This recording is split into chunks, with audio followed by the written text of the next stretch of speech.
At 5 p.m. on April 21, 2026, Darrell Schultz was in his shop and gave a customer the thumbs up. By 2 a.m., he was already dead.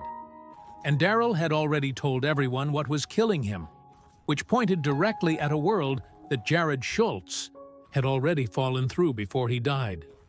The police were told something was going to happen, but they said they couldn't do anything about it. Then why didn't anyone stop it if the signs were there? Come with us to find out what Darrell says about Jarrod before he dies. The gambler who could never be clean. Darrell Schultz had been doing this for more than 30 years without ever being caught on tape. Several years before storage wars, he went to storage sales all over Southern California with cash and no safety net. People walked by his units and he bought them. He then took what he found to swap meats and sold it. He did it based on his gut and the money he had on hand. When A&E started Storage Wars in December 2010, Daryl was already well known. The show didn't make him famous. It just hooked people on him. He was given the name The Gambler, not because directors thought it would make a good TV show, but because it fit the way he moved. He bid too much for units that no one else wanted. From the doorway, the numbers he was after didn't look like much, and there were times when he was so right that everyone else stood there and stared. It turned out that the unit he bought for $3,600 in Season 3 was full of unique paintings by Frank Gutierrez. The collection was worth about $300,000, which was the biggest profit in the history of the show. He also pulled out a large collection of comic books, 4 drawings that were thought to be by Pablo Picasso, and a letter written by Abraham Lincoln that sold for more than $15,000. His motto, "This is the wow factor," wasn't planned ahead of time. He always said that when he was right. During the show's 16 seasons and 163 episodes, his son Brandon worked with him on screen. The old gambler teaching his son the business gave the show something that none of the competitive drama could have done. Strangers who had never been to a storage unit before kept coming back to see those two work together. Daryl was carrying things that never made it to the air, though, when the cameras were not there. He put something on Instagram in June 2018 that most people just went past. He said that sadness was the devil's way of attacking someone, that it came and went, ruined relationships, took away happiness, and in some cases caused people to kill themselves. He said it was real and put the words, "Trust me, I know," next to the post. No one paid much attention at the time. People put Daryl's post under personality instead of crisis because he was loud and sure of himself on screen. After being sick for 3 months, he went to the hospital in 2019. He later took down a post that said he had congestive heart failure and a serious problem with one of his lungs. Seasons 13, 14, and 15 saw him back on the show, but if you paid close attention, you could tell the pace had changed. He was done by 2023.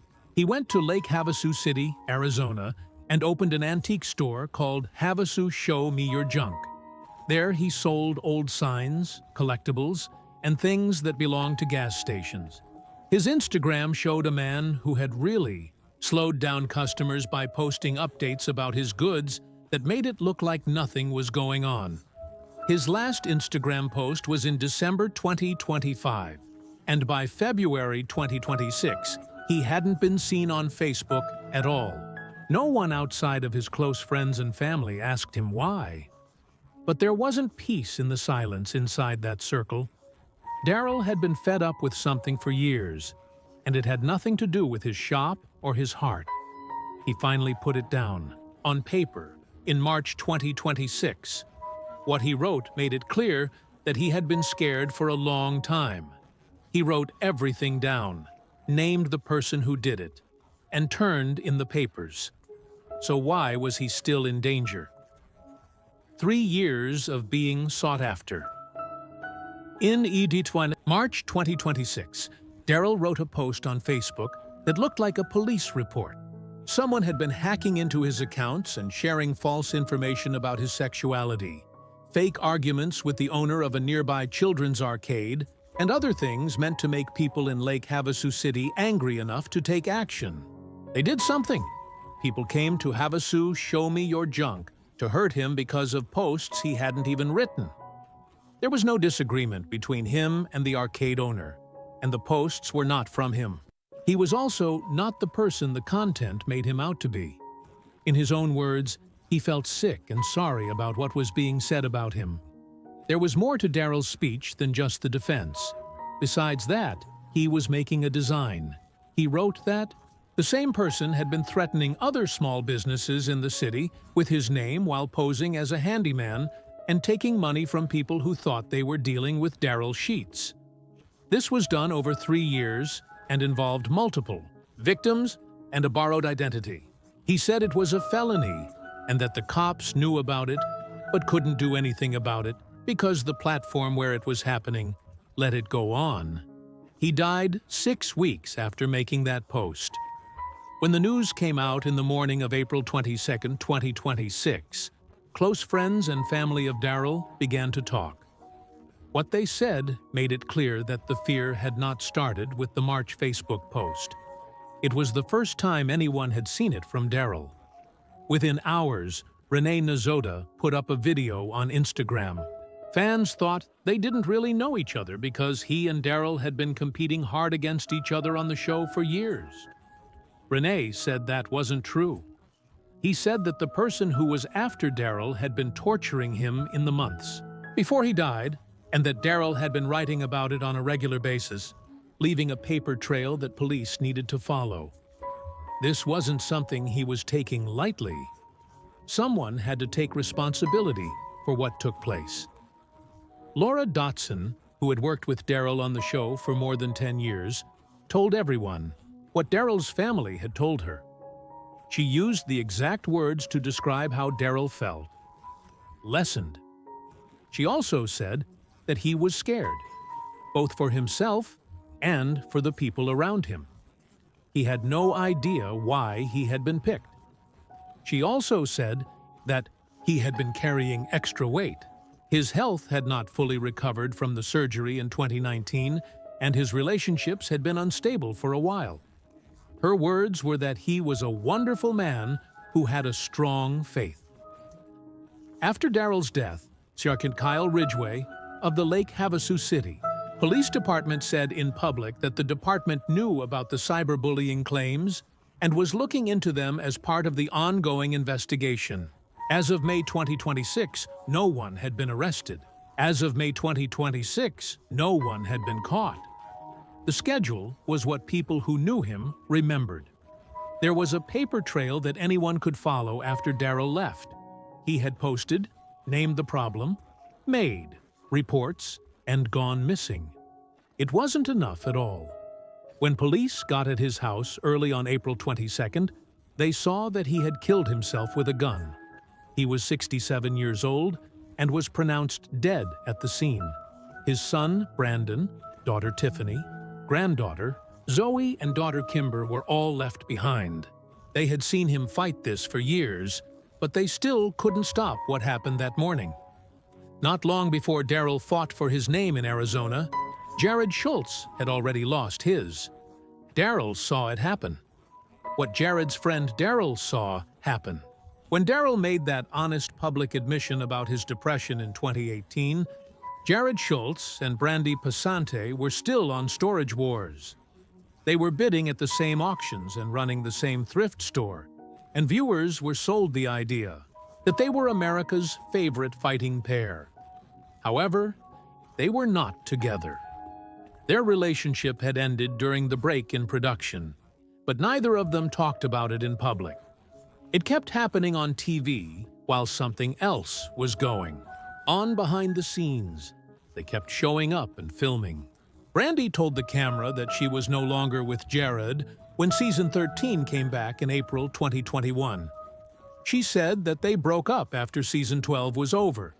That was all she had to offer. Following 10 days, Jarrod went into an Orange County bar where Brandy was with a group of friends. They got into a fight, and she told him to leave. But he didn't. He was yelling at her and the people around her while he pushed her twice. He was gone by the time the cops got there. When police found him days later, he denied touching her. No matter what, the Orange County District Attorney's Office filed 1 count of misdemeanor domestic abuse battery. That was the last time Jarrod was a full-time cast member because A&E was looking into whether he should stay on the show. While Jarrod was away from the cast and the legal cases piled up, a resisting an officer charge from 2019, a domestic violence charge from 2021, and a DUI from October of the same year, Daryl was back on the show and saw Brandy return to season 13 and keep working. All 3 cases were eventually combined into a single case that was set for a jury trial in mid-2023, but was pushed back. In those cases, there has never been a public decision. Jarrod had also been here before. Because he was caught with drugs in 1997, he spent 16 months in state jail. At the time, someone close to Jarrod told a reporter that working with killers and rapists for 16 months had shown him where he was going and was the thing that finally changed him. After that, he had a real life with a long-term romance, a job on TV, and a business in Orange County that had his name on it. By 2026, that company had turned into the Rush Bar and Grill, a bar in Lake Forest, California. He didn't show up on Storage Wars anymore because he had a new girlfriend. He watched the show that he had helped make go on without him. He had been on the show through the breakup, the charges, and Brandy's return to seasons 14 and 15 by herself, while Jarrod stayed out of sight. What Daryl said on Instagram in 2018, before any of it became public, was true. Sadness was real. It hurt relationships, and in some cases, it led to suicide. He said this because he had been through it himself. These words were written by him 8 years before police showed up at his door. No one who read them at the time knew what they were looking at. For years, these people worked with both guys. What did they know? And when did they know it? What the actors knew, and when they knew it. All of the people who had worked with Daryl for years agreed on one thing. They were not shocked by the harassment when they heard the news. They were shocked by how things turned out. Dave Hester, who had open fights with Daryl and Brandon while they were on the show, went on camera within days. He said that since the news came out, he had seen some silly and weird things going around online. He also stated that he knew about the cyberbullying claims.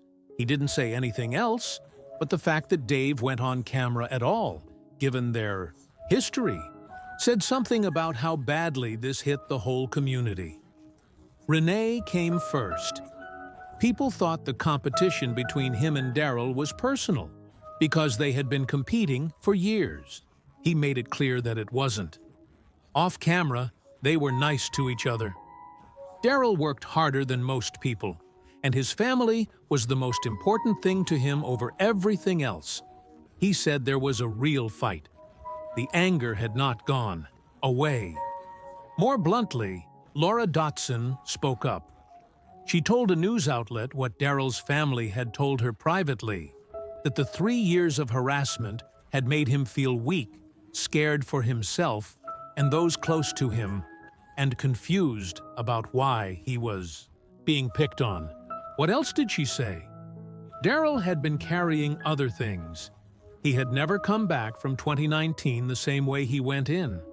He had had some trouble with his personal relationships, but she said he was a loving man who believed in God, and she wanted that to be known. One more thing was said by Dan Dotson. He remembered a talk in which Daryl said he couldn't believe a friend had killed themselves, saying that person had to be in a lot of pain to get to that point. People got what Dan was saying without him having to say anything else. Most people who read Brandy Pasante's post did so as a respect and then moved on. That wasn't it. She had lost a parent and a brother to suicide, so she wrote to anyone who was having a hard time and told them that their pain would be shared with those who were left behind. People should call for help, she said. Not a single bit of her grief, the fallout from Jarrod's charges, the breakup, or the attention she faced every season while she kept working, could be seen in the cut. Brandy told everyone in the Storage Wars family that Daryl had died. They were all in the same room.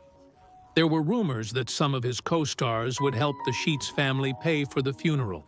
2 months before Daryl died, in February 2026, Season 17 of Storage Wars began. The show had not been put on hold, and Daryl was not in it. That's all the men left with after the show. Their names. For one of them, even that was taken.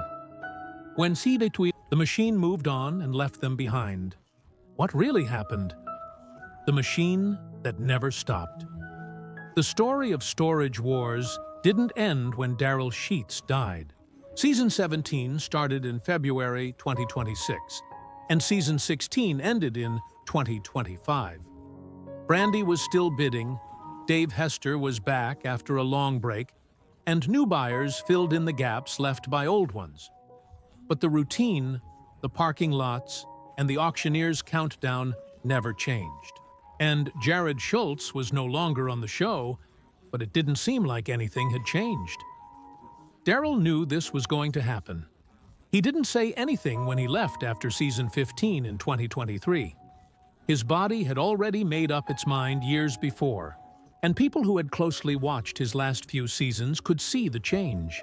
He opened a store in Lake Havasu and tried to make something that didn't need him to do anything. Jarrod had been fired years before, and there was a lot more noise. The domestic violence charge, the DUI, the case of resisting arrest, and the A&E probe. By 2026, he was running a bar in California and making a new life for himself.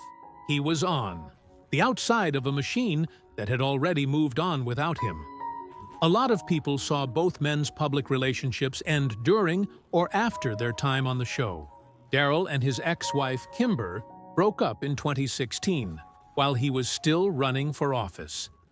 Jarrod and Brandy's almost 20-year relationship ended between seasons. Brandy's 4 words spoken on camera in the Season 13 opening were the first public confirmation of their breakup. Jarrod ended up alone with his problems in a bar in Lake Forest, and Daryl ended up alone in an antique shop in Lake Havasu. They were both trying to figure out what life was like without the order that the show had given them. Next, for Jarrod, were charges he never fully talked about in public, a new relationship, and a company that had nothing to do with storage. Then, for 3 years, someone used his public name against him by imitating him, threatening businesses in his town and bringing strangers to his door. He put up reports and warnings about what was happening to him and made sure that everything was written down. And in June 2018, 8 years before he died, he wrote in public about how sadness eats away at a person from the inside, how it destroys relationships, how it destroys happiness, how it can lead to suicide, and how it keeps people from resting. After he died, the Lake Havasu City Police Department stated that the cyberbullying case was still being looked into. As of May 2026, no one had been caught. The site where the harassment started hadn't been made to do anything. The words were written by him 8 years before the police showed up at his door. No one who read them at the time knew what they were looking at. Do you think the company and network would have moved faster to protect Daryl if he was still on Storage Wars in 2026, still getting people to watch and getting press? Jarrod Schulz fixed up. Darrell Schultz did not make